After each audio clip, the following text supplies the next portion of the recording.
The expectations of others have dictated your path and your decision-making process.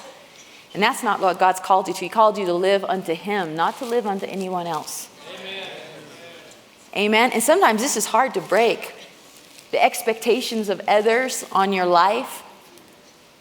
You know, we had a young man in our Bible school, bless his heart. He was from India, and he had gone through 6 years of medical school, came over to Russia for medical school. Man, he got a revelation. He started seeing God work through him. He raised someone from the dead. And he knew, I'm not called to be a doctor. So he goes back home to India. His parents had built him a hospital. Okay? They built him a hospital. They bought him a car. They found him a wife with a nice dowry. Had gold ready. I mean, literally gold. Here's your inheritance.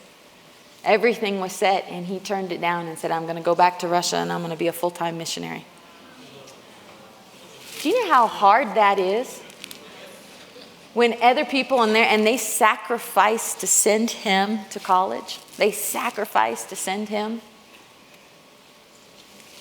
But he started he and his wife, he married a Russian lady. They have a beautiful daughter, and they have a school there, and a couple schools there in central Russia now, raising up ministers. You're going to have to take steps of courage not to let other people's opinions define you and other people's expectations tell you what you're supposed to do. You're going to have to take a step of faith. Do I believe that God is my God? Not somebody else.